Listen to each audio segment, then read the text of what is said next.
अनोखा recording studio Patna. Music by Lokesh निराला।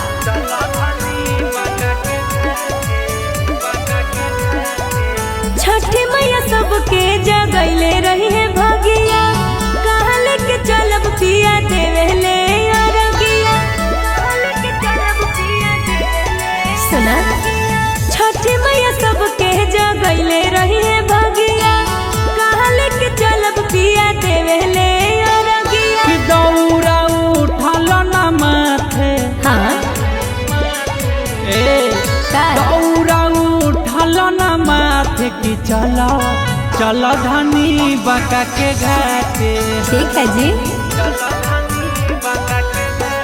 कि घर परिवार जैतो साथ की चलो चलो धनी बका के घाटे। ओके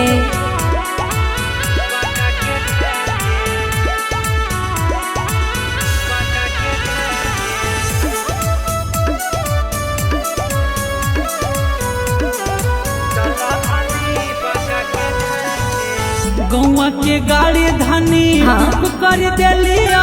अच्छा। राग जोड़े कल सुप भी ले लियो। अरे वाह।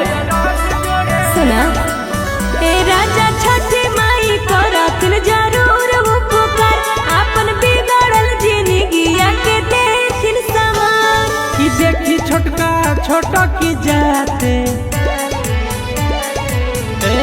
कि देखी छोटका छोटा की जाते की चले चले धनी बका के घाटे। ठीक बाजी।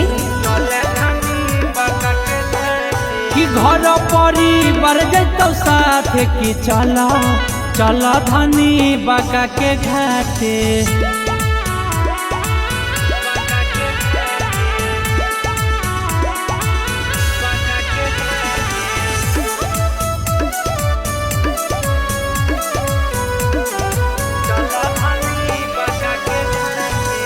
बीतल जाहो धनी और के बेरिया, कौची में ये दाना लगा वही देरिया।